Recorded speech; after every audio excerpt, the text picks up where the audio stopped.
Paano ba mag-install na ang automatic egg incubator? So, ganito lang mag-setup niyan. Itong pinaka-ilalim. Yan. Kasi itong mga roller niya ilalagay dyan. So, may mga paglagyan dito. Ilalagay nyo lang dyan. Yan. Diyan nilalagay ang mga itlog. Yeah. Ilan ang capacity niyan? Ilang itlog ang pwede ilagay? Itong na order ko is 64 egg capacity. Pero may option kayo, yung mas maliit dito. Merong hanggang 100 plus na itlog. Itlog ang kasya. Itong mga distance nito ay depende sa anong itlog ang kung gaano kalaki yung itlog. Pwede nyo i-adjust.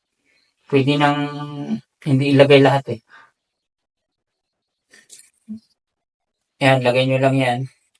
Naka-elevate siya kasi doon yung tubig sa ilalim. Yes. Mamaya, papakita yung water para hydrated yung mga itlog. May isa pang sobra. Yun, may sobra pang isa. Ito, dito, ito. Yan. Yan.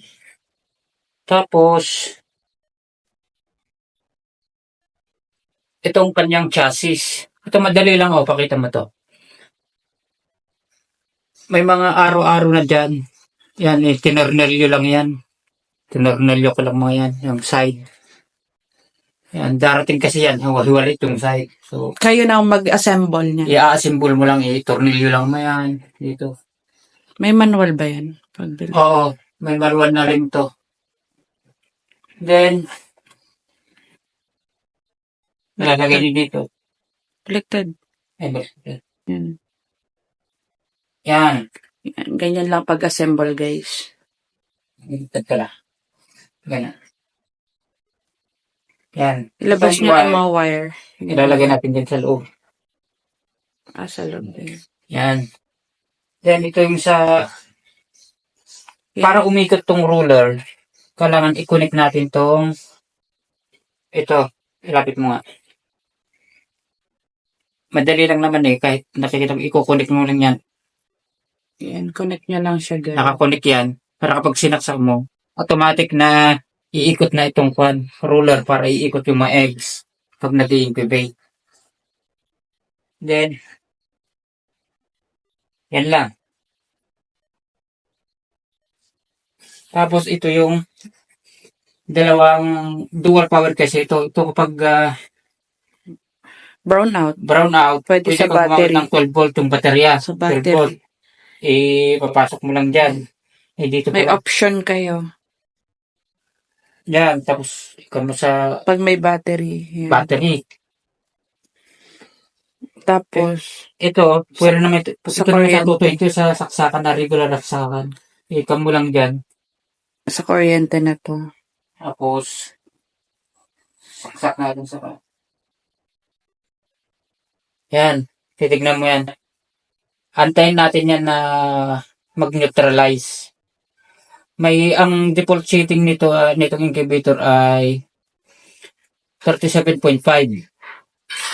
Then meron na rin kayong pwede itong sa chicken, sa duck, goose, quail, dove, bird. Yan ang pwedeng incubate dito. Pindutin nyo lang yan. Adjustable pa rin ang setting nito. Setting. Adjustable.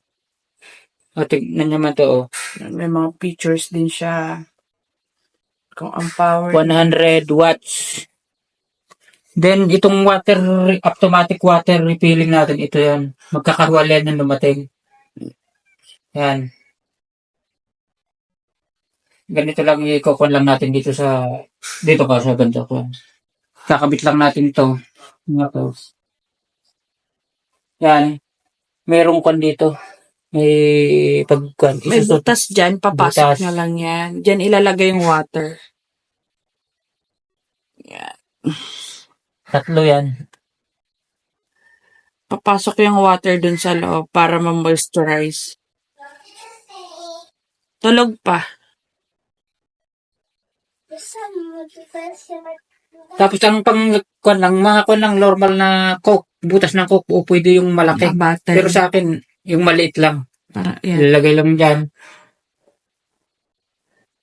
Lalagyan mo lang ng tubig to. Yan. Oh, so, yun na oh. Assembled na. Tingnan nyo yan oh. Unti-unti nang nag-neutralize. Paakyat na yung temperature.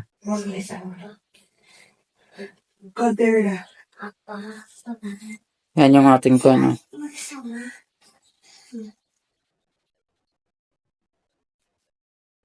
Bago kayo maglagay ng itlog, dapat ensure nyo na nasa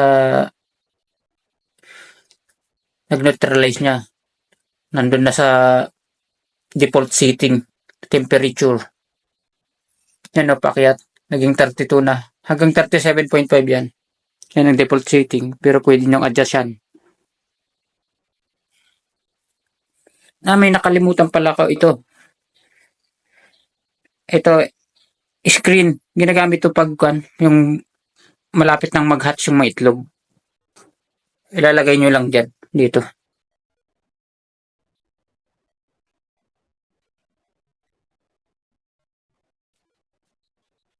Yan, halimbawa pag malapit nang mag-hatch, ilalagay lang ito. Para yung mga sisiw pag napisa, hindi malalaglag. Hindi magkuhan siya mabutas. Ganyan lang. Yan. Then close.